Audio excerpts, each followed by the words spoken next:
Cuando el Imperio Carolingio cayó entre los siglos IX y X, se dividió en muchos reinos, pero con algunas similitudes. La religión cristiana era la común en estos reinos. El comercio conectaba los reinos y las jerarquías sociales eran las mismas. Sin embargo, estos empezaron a luchar entre ellos y la capacidad para defenderse bajó, permitiendo que nuevos pueblos atacasen. Estos nuevos pueblos eran los vikingos, que venían de Escandinavia, los magiar, que venían de Asia, o los sarracenos, que venían desde África. Los reyes de estos reinos no eran tan poderosos, y es que no tenían un ejército muy fuerte y tampoco tenían mucho dinero. Pero entonces, ¿quién mandaba? Pues el rey solía tener un consejo real con familiares, altos mandatarios eclesiásticos, guerreros o nobles.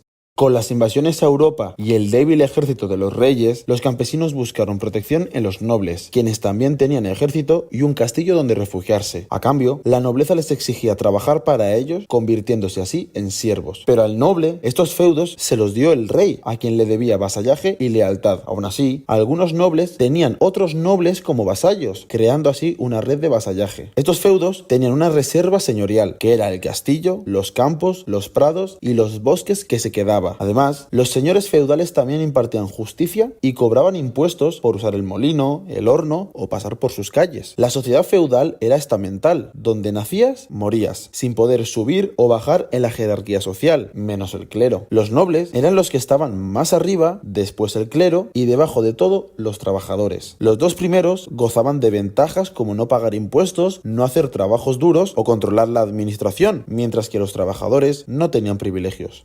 Aunque los campesinos eran la mayoría de la sociedad, casi ninguno tenía tierras. Trabajaban las tierras del señor feudal de donde vivían. Los campesinos podían quedarse lo que sobraba de la cosecha una vez pagaban una parte al señor feudal y el diezmo a la iglesia. Pero por debajo de ellos estaban los siervos, quienes trabajaban la tierra o en casa del señor feudal a cambio de un poco de comida, pero sin poder abandonar el feudo sin permiso o sin poder casarse. Esta condición de esclavitud era heredada. El trabajo en el campo era muy duro. Hasta los ancianos y los niños pequeños de las familias trabajaban. Normalmente se cultivaban cereales, trigo para pan, legumbres u hortalizas, pero solo cultivaban la mitad del terreno. Y es que mientras una mitad la usaban para cultivos, la otra mitad la dejaban descansar en barbecho para que recuperase los nutrientes, por lo que la producción era baja. En el siglo X la producción subió mucho porque se talaron muchos bosques, se mejoraron las herramientas y se pasó a la rotación trienal. Con la mejora de la alimentación también llegó un aumento de la población.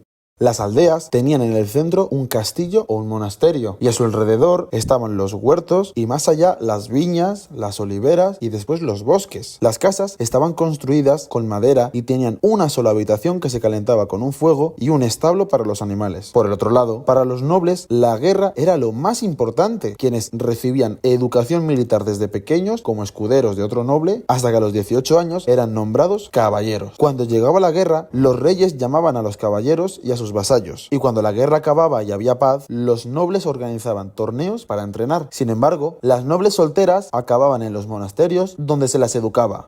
El Papa es el obispo de Roma y es la máxima autoridad del cristianismo, y el clero se dividía en dos tipos, el regular y el secular. El clero regular eran las órdenes religiosas, las cuales seguían unas normas como no hablar o no salir del monasterio. El abad o la abadesa eran los que mandaban, y por debajo estaban el superior o la superiora, y después los monjes y las monjas. El clero secular eran los que vivían en sociedad como los cardenales, los obispos o los arzobispos. La iglesia influía mucho en la sociedad. Los papas intervenían en los asuntos de los estados cristianos o mediaban en las disputas de los monarcas. Una gran parte de las tierras eran suyas y además cobraban el diezmo. En general, la vida de la gente giraba en torno a la iglesia, desde el bautizo hasta los entierros. En el siglo X, el que mandaba en el cristianismo era el emperador del Sacro Imperio, quien decidía quién era el papa. Pero en el siglo XI, el papa Gregorio VII independiza el papado del emperador e inicia una guerra contra el Sacro Imperio Romano durante el siglo siguiente. El ejército del Papa era pequeño, pero tenía el poder de excomulgar a los reyes, haciendo que todos sus súbditos queden liberados del juramento de fidelidad. Entre los siglos XI y XIII, el cristianismo expandió sus fronteras. Al norte y al este se cristianizó a los eslavos y hacia el sur, en la península ibérica, se fueron expulsando a los musulmanes poco a poco. El cristianismo se expandió más allá de Europa con las cruzadas, unas intervenciones militares organizadas por el Papa y los reyes que tenían como objetivo invadir Jerusalén. La primera en el año 1095 y la última en el 1271, dejando a su paso matanzas, saqueos y destrucción. Los cruzados fundaron reinos en los terrenos conquistados y fundaron órdenes militares para defenderlos, como los templarios. En la Edad Media, algunas ciudades tenían reliquias que atraían a muchos viajeros. Las ciudades más visitadas eran Roma, Jerusalén y Santiago de Compostela. Los viajeros dormían en monasterios y con estos viajes creció el desarrollo urbano y el comercio.